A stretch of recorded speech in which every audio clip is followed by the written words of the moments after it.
Seattle tonight. Obviously, probably an emotional game with Pietrangelo coming back. Yeah, I'm sure Stevie will be happy to see his old teammates if he hasn't already. Hopefully, he gets a nice hand from the crowd. I think a lot of good years here helped us win a Stanley Cup. So, but once the game starts, they've had a little trouble scoring, so we got to make sure that we stay stingy. We have been lately, not giving up a lot of free chances or mismanaging pucks to get teams going offensively. So that'll be the challenge for us. I think they got 4 balanced lines when they're going. Fitzdecourt, he's always played well against us. He's a great puck handler. Got to be careful in that area. That's the plan. But hopefully they have to be forced to worry about us. We get to our game sooner than we did the other night. That's something we've talked about, and hopefully we can start correcting that part. Right now, most confident you felt in both special teams all year? Well, the power play, I was more confident at the start of the year. I still have lots of confidence, but it hasn't produced like it did early, and maybe that's opportunities and health. Now that Stoney's back in it, I still think when he's there and Jack, you got 2 righties passing to the lefties, it's tougher to contain. But the penalty kill for sure. I think guys are really made a few adjustments about a month ago, and I think they're really buying into that. And I think it's resulted us defending the blue line better. We're spending less time on our end, and when we get our clears, we're always been pretty good, and we're getting them now.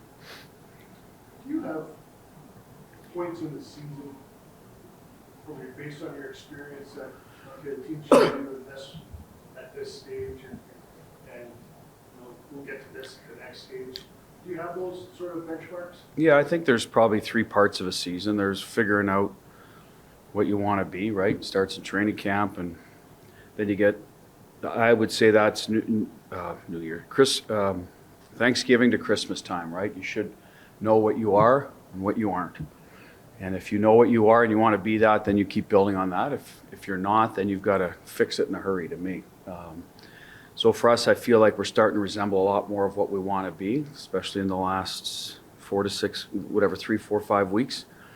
So let's get better at that. And until you get to the third part of the season, which to me is usually around the trade deadline, when your team is, what your personnel is, and now let's sharpen your game for the playoffs and be at your best by late March, early April. So obviously, we have a long way to go. We're in phase 2 here, where I think these last 2 road trips have helped identify who we are. I think our guys believe in it. So that's the other part. They have to believe in what you are. They're the ones that make it happen. Are you comfortable isn't the right word, but do you like the way things are progressing? I do. No coach is ever truly that comfortable. There should be. Things can change in a hurry. You've seen a lot of teams around the league. Some of them have started well, and others have picked it up that didn't start, so it can change. But I like the direction we're going, yes, and we're going to keep working on that. We've got a stretch of home games here to really kind of hammer that home, and that's an advantage if you take advantage of it, because you can practice, and you can rest and practice. You can do both. When you're on the road, it's just tougher to practice. Is there a challenge in the way we pick everything apart? We look at we've got a bunch of home, and a bunch of them are against teams that are at this point sub 500. Is there a challenge in making sure that this group your group takes advantage of that? Well, yeah, I mean, it's human nature to sometimes play down to the level of opposition, but I'll say this, next week, we're coming out of the new year. I mean, San Jose is a different team than we saw early in the year. They're playing with a lot more confidence. We have them twice in their building. The Islanders could turn the corner by the time, you know what I mean? Montreal could be by coming out of the, things can change in 2 weeks. So do we look ahead? Yeah, we look ahead more to see, well, where are we going? What does the schedule look like to judge, to allow for practice time? What's the goalie rotation going to look like? More so than who the opponent is. I think that's the way I've always done it, unless it's Edmonton, Vancouver, LA, because those are the teams that you know what I mean? I'll notice when like last week, Minnesota, Winnipeg, Edmonton, boy, 3 of the top teams in the West were going there. You notice that maybe a week or 2 ahead of time and say, that's going to be a good test. And it turned out to be a good test. Bruce, you mentioned after the game the other night, this team reminded you a bit of a couple of years ago. It turned out well. What have you seen so far that we I think the cohesiveness of the group, the ability to talk to them and get it to translate on the ice what we're trying to get done. I find that they believe in how we want to play and what's going to make us successful. There's always going to be parts of the game where you got to balance creativity with structure and what we want, but that's everywhere. So that's what I see a little more this year, closer to 2 years ago. Maybe just the makeup of the team then. I knew the team better last year because I'd been through the run with them and we didn't change a lot. This year there's some newness coaching. There was complete newness for me 2 years ago, but there's much more of that this year in terms of what we have. What were the girls who good in clutch situations factored in on the last 2 game winners? I think he has the ability to elevate. Carly's one of those guys that, if we're cruising along in a game that's going our way, you may not notice him as much because he'll just do his job. But going back to Gosha's question, about 2 years ago, we're finding different guys to elevate. Carly's always one of them at different times. And that's what I found 2 years ago. We found ways to win. And I think I called us a imperfect team 2 years ago a lot.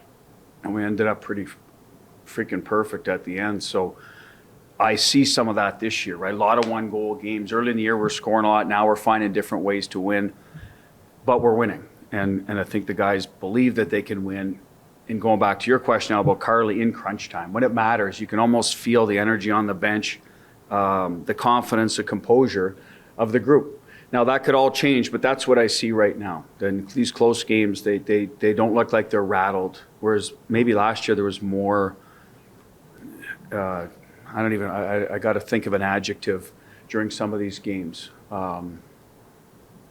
Maybe more dissension among each other, well, whatever the case, more back and forth. This year it just seems like we're all on the same page and hey, it's time to grab the rope here, get it to the finish line, whatever it takes, and just a calmness. You mentioned a better start, Bruce. What would that look like on the bench tonight? Well, it would look like if we were playing in their end more, having extended sustained pressure shifts, clean exits from our end, specifically below the goal line plays. So that would lead you to be getting through the neutral zone clean, usually managing the puck, whether you're getting into their end with a forecheck situation or an attack. That's what it would look like, less kind of relying on the goaltender early. Hilly made a huge save right after they scored. I'd like to avoid that. You're going to need your goaltender to make saves, but prefer it's not in the first 5 or 6 minutes, those high-end ones. Now that it's been a couple of years since Petro had everything go on with his family, but in that time, what does that say about the leader and the person that you've gotten to know over the last year? Well, he's a very caring guy, and obviously everybody is with their family, but he is that way with every player in the room. And not every guy's that way, right? Some guys just take care of their own business, and that's fine. They get themselves ready, but I think he reaches out to everybody in the room. You see it in meetings, who he sits beside, etc. And he's always been that big brother. I'm sure it's what makes him a great dad, but that's what he is for us here, especially with some new players this year. Not defensemen either, right? He's in more defenseman situations in terms of meetings and those things, but he's good with everybody that way. Pretty positive guy for them. So, yet he knows that if we're not going, if he has to speak up, he will. So I think he has a great way with the guys that way, and I think he enjoys it. Some guys, it's not natural to connect with everybody. For him, it does come naturally, and like I said, it's really important to him, and he values that a lot, and we're lucky to have it.